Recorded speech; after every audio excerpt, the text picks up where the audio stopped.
Hemtabad primary teachers employees cooperative credit society লিমিটেডের পরিচালক মণ্ডলীর নির্বাচন প্রক্রিয়া শুরু করল প্রশাসন। ইতিমধ্যেই শুরু হয়ে গেছে মনোনয়নপত্র দাখিলের কার্যসূচি। এই পরিচালক মণ্ডলের 9টি আসনের মধ্যে 9টিতে প্রার্থী দিল তৃণমূল কংগ্রেস। সোমবার 9 জন প্রার্থী মনোনয়নপত্র পেশ করেন। নির্বাচন ঘিরে যথেষ্ট আশাবাদী হেমতাবাদ ব্লক তৃণমূল কংগ্রেস সভাপতি আশরাফুল আদি। বালি উত্তোলনের কাজে বাধা দেওয়ার অভিযোগ দুষ্কৃতীদের বিরুদ্ধে। ঘটনাটি ঘটেছে দক্ষিণ দিনাজপুরের গঙ্গারামপুরে। বরাদপ্রাপ্ত সংস্থার তরফে বিষয়টি নিয়ে প্রশাসনের দ্বারস্থ হলেও কোনরূপ সুরাহা মিলছে না বলে অভিযোগ। বর্ষার মৌসুমে বেহাল চলাচলের মূল সড়ক পথ বেহাল, এই রাস্তা মেরামতের দাবিতে সড়ক গ্রামবাসীরা। উত্তর দিনাজপুর জেলার গোয়ালপুকুর 2 নম্বর ব্লকের নিজামপুর পঞ্চায়েতের নিশিন্দা গ্রামের ঘটনা। যদিও পঞ্চায়েত সমিতির সভাপতি আনোয়ার আলম জানিয়েছেন এই রাস্তাটি জেলা পরিষদের অন্তর্ভুক্ত, তবে এই রাস্তা নিয়ে ইতিমধ্যে বিধায়কের উদ্যোগে পূর্ত দফতরে আলোচনা হয়েছে। অবিলম্বে কাজ শুরুর আশ্বাস দিয়েছেন তিনি।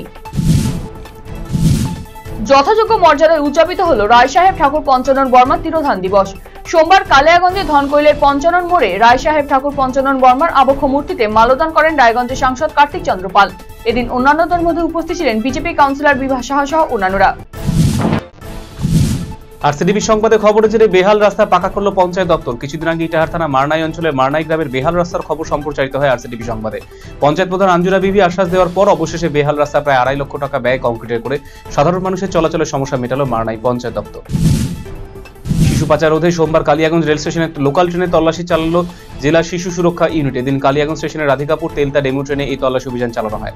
পুলিশকে সঙ্গে নিয়ে উত্তর দিনাজপুর জেলা শিশু সুরক্ষা ইউনিটের লিগ্যাল অফিসার অরূপ দে এই অভিযান নেতৃত্ব দিয়েছিলেন। আরজিকর কাণ্ডের প্রতিবাদে আন্দোলন নামল বামফ্রন্ট। সোমবার সারা রাজ্য জুড়ে প্রতিটি জেলাতে পুলিশ সুপারের অফিস ঘেরাও করে বিক্ষোভ দেখালো বামেরা। এদিন দক্ষিণ দিনাজপুরে সদর বালুরঘাটেও প্রতিবাদ মিছিল বের করে পুলিশ সুপারের দপ্তরের সামনে জমায়েত হয় বাম কর্মী সমর্থকেরা। ছোট গাড়ি ধাক্কায় গুরুতর জখম হলেন এক দম্পতি। সোমবার দুর্ঘটনাটি ঘটেছে করণদিঘি থানা পান্ডেপুর জাতীয় সড়কে। দুপুরে করণদিঘি থানা কমলাহার গ্রাম থেকে পান্ডেপুর কালিস্তানে ব্যাংকে টাকা তুলতে আসছিলেন মানকি মুর্মু এবং তালা হেমব্রম। জাতীয় সড়কে ফুটপাত ধরে হেঁটে আসার সময় একটি ছোট গাড়ি তাদেরকে পেছন থেকে ধাক্কা মারে। স্থানীয় বাসিন্দারা তাদের উদ্ধার করে করণদিঘি গ্রামীণ হাসপাতাল নিয়ে আসে।